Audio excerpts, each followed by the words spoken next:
But Nice. let's move on to the main event of the evening. The reason why we're here, it's a welterweight championship matchup between the champion Kamaru Usman, who is 18-1 and is the -410 favorite, going up against Jorge Masvidal, who is 35-14 and is the +320 underdog. How do you see this going?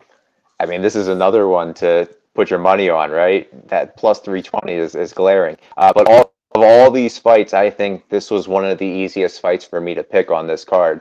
I love the resurrection of Jorge's career, but Kamaru is on a whole other level. I don't expect this fight to be flashy, despite Kamaru's desire to get an emphatic win. He was on First Take talking about how he wants to, baptize Jorge, and Jorge talks about how he wants to baptize Kamaru. But I expect this to be a clinic in wrestling. If this fight stays standing and Usman wants to showcase his evolving stand-up game, then that leaves him susceptible and open to be KO'd. So I take it to the ground like he did in the previous fights. Please don't stomp on his feet. I don't want to see that as a fan, and I don't want the commentators to continuously talk about him stomping his feet. It's going to happen. Understand, absolutely, and I understand the tactic. It's a great tactic. It's like Conor's, collarbone strikes. I understand why this fight is happening, but to me, this wasn't the fight to make. And you and I have talked about this on any card where there's a welterweight contender match. But if I were to pick this, which I am, I think this is going to be a great fight, first and foremost. But I think that Usman is going to win by unanimous decision. A lot of 10-8 rounds in this, I think. But on the slight chance that Masvidal wins this fight, the potential matchups for Jorge Masvidal as welterweight champion are so entertaining.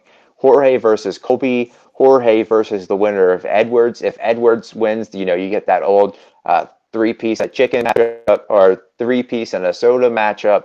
If Diaz beats Edwards, you get a double title contest. But imagine you got the BMF plus the welterweight. He's a two-strap champion, even though one is make believe. That would be great. But all in all, I'm going to go with Kamaru, and I'd like to see him run it back with either Colby or Edwards in his next fight. Oh yeah, this is the one matchup that Colby Covington is going to root for Kamaru Usman, which is crazy to think. This is the one time that he'll actually root for Usman to win. You got Usman coming in. Of course, he's going to defend his belt for the 4th or 5th time. You got Masvidal coming in saying that the only reason that he lost last fight was because he took it on a week's notice. And I think that's why they made this rematch. Usman is telling him that you had your excuse before. You're going to have no excuses now because I'm giving you a full fight camp to prepare, and it's going to be the same exact result in me winning. Usman's going to – I thought that was the perfect thing that he did before, holding him against the cage and then slamming his feet on his legs, because they slowed down Masvidal, and obviously they did. I think Masvidal is going to look a lot better with the with the full fight camp. He's not going to have to cut 20 pounds within a week, which kind of slowed him down in that championship fight. But this is going to be a battle of if he can keep the fight on his feet, or if Usman's going to get it to the ground and do the into the clinch. If this is stay on the feet, Jorge Masvidal is going to have that one clear path to victory by knockout because of his hands. Early in his career, he was very frustrated with having decisions go against his way, and that's why he went to this extreme fighter mentality where he's going to go guns blazing and try and knock guys out. And then that's when he came up with the infamous knee to Ben Askren that changed his career. And then since then, he's been on a rise. But I feel like the very thing that's underrated with Usman's game is his wrestling. It's crazy to think that was one of his big glaring strengths, and it's overlooked now because of his takedown defense and a striking, which has handily got better by each fight. And now he's added leg kicks to his repertoire, which he didn't use against Masvidal. I'm interested to see what he does if he uses those leg kicks to keep Masvidal at bay. Because if he can use those leg kicks, kick him, and then go for a shoot, or just stuff Jorge Masvidal with his here and there takedowns that he tries to go for now. He's going to be looking good. He's going to want to wear Masvidal down like he did before. I think it's going to be a little closer of a fight. It might be like a 3-2 fight, just because there will be those shots where Masvidal can, just like Gilbert Burns did, where he can catch Usman in the face and knock him down, but he'll be able to recover enough to regain composure and then go with a different tactic. Like Usman could get you at 2 or 3 different tactics. Like he came in like going like brawling with Burns, got hit down, then he changed it to where he started using those leg kicks to slow him down, and then he went and took Burns down. So he has those built-in compartments that he can go to switch up the game plan at any point. I just think that it's going to be the same result, just a little bit closer of a matchup. I got Usman by unanimous decision in this fight. Yeah, I mean, that makes sense. I go back to that Burns fight. Jorge Masvidal isn't Gilbert Burns. You know what I mean? Where Burns is lethal on his feet and on the ground. Masvidal's good on his feet. We haven't seen him wrestle. We haven't seen, him shoot for many takedowns and be successful. So I definitely see, like, Kamaru's going in here. He's fighting for his country. He's got another champ in his corner with Ngannou. Jorge's going in here with nothing to lose. He's the main event on the first card back with fans. He's the main event in his home state. He's going up against the champion. If he wins this, instant payday, instant headliner in all the next few fights. He can fight Diaz. He has his pick of contenders. If Kamaru wins this, his stock continues to rise. He's on every ESPN show yesterday. He was on every single show talking about the same thing.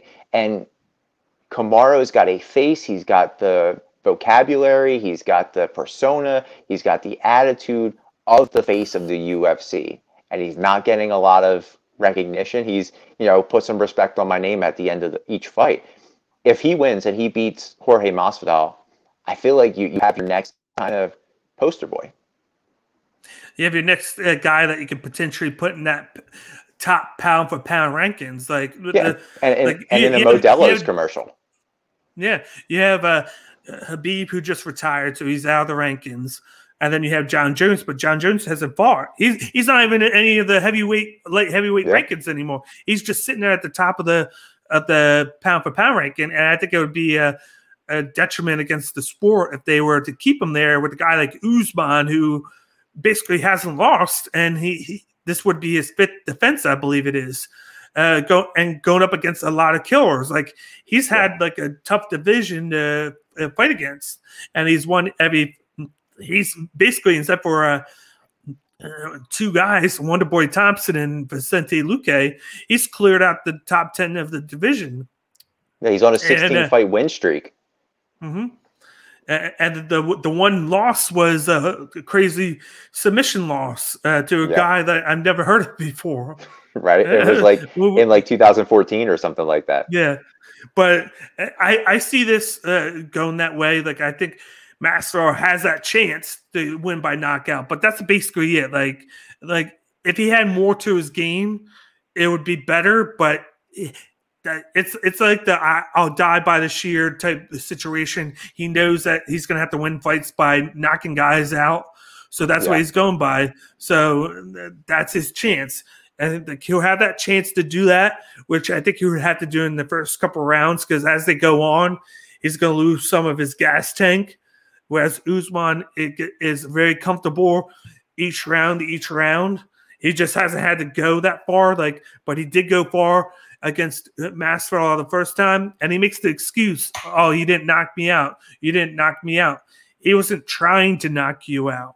He was trying to wear you out. He knew that you were already getting worn out. He already won it, so he was just doing that. But now he's motivated to knock you out. Like, he wasn't motivated before because you took it on short notice and he made it like a built-in excuse.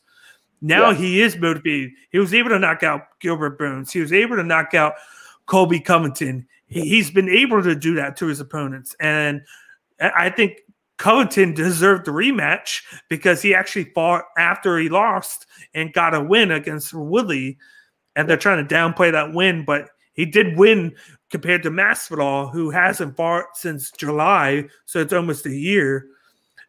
So I feel like it's either going to be, most likely scenario is going to be a unanimous decision, but then there's a chance I think Usman can knock him out in the fourth round. Yeah, and either way, last question I have for you. Whoever wins this, Colby's up next, right? Maybe, because right now you got a whole bunch of matchups going on, like Stephen Thompson's going up against Gilbert Burns. You got Leon Edwards against Nate Diaz. There's been talks about that, which is crazy. They said that there's a chance that the winner of that could get it. What I think is if they don't book and say Colby Covington is the next in line right after this fight, I could see them booking Colby Covington against Vicente Luque. Yeah, that's what I was going to say too. And a fight to see if Vicente Luque can move up. Because, like I said before, you got two guys in Wonderboy Thompson and Luque who haven't fought Usman before, but they're sitting there at 5 and 6, I believe it is. And then you got Burns, who is at, I think, number 2 now. So Thompson can beat number 2 Burns. He has that, oh, I just beat Burns, who had a shot, so now I should get one. But then if Vicente Luque could face Covington and then beat that would be the number 1 guy. So then you had both guys that haven't fought Usman would sit there at 1 and 2. And then Edwards, who lost to Usman, but that was like 5-6 years ago. Yeah, early. So you could have 2 or 3 fresh faces in the UFC to put up against them even more. And if you were able to win those 3, there's no saying that his legacy would be complete. Yeah, defending it 8 times in that division on everybody in the top 10. Even John Jones can't say that he beat everybody in the top 10. Yeah, you're right. You're right. That Luque Colby fight is huge because those two are like in the top 6 or 7 who don't have a matchup right now. So if that happens, yeah, for sure. I think Colby's going to be next just because he can quietly. I know he's filling in as like the backup for this fight to kind of step in if Jorge can't go, or even if Kamaru can't go, he's going to step in. But I think that's the next fight. That's the biggest money fight of all of them, in my opinion.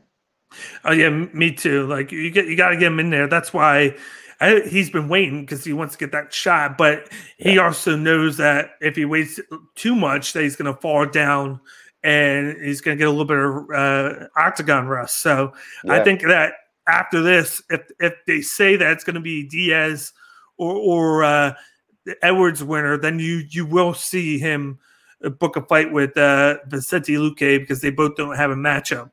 Because everybody else is basically booked. Literally everybody else. They even have Damian Maia booked up against Belal Muhammad. Like everybody in that top 10 or like top 15 has a matchup all the way up until August. But those two. So that's and I think he would take it. I think he would be kind of mad that he's not getting the title shot, but he'd at least know that he has a guy that's lethal and that would propel him. And then he could say, hey, I literally just beat Woodley, and then now I'm beating this upcomer Vicente Luque. I definitely deserve a rematch now, even though I deserved it before. Yeah. His stock isn't going anywhere. It's not rising or falling, but if he stays stagnant, it's going to start falling. These guys who are fighting and being a little more active are going to take a spot. Yep, I agree. But that'll wrap things up with this UFC 261 Kamaru Usman versus Jorge Masvidal 2 preview edition.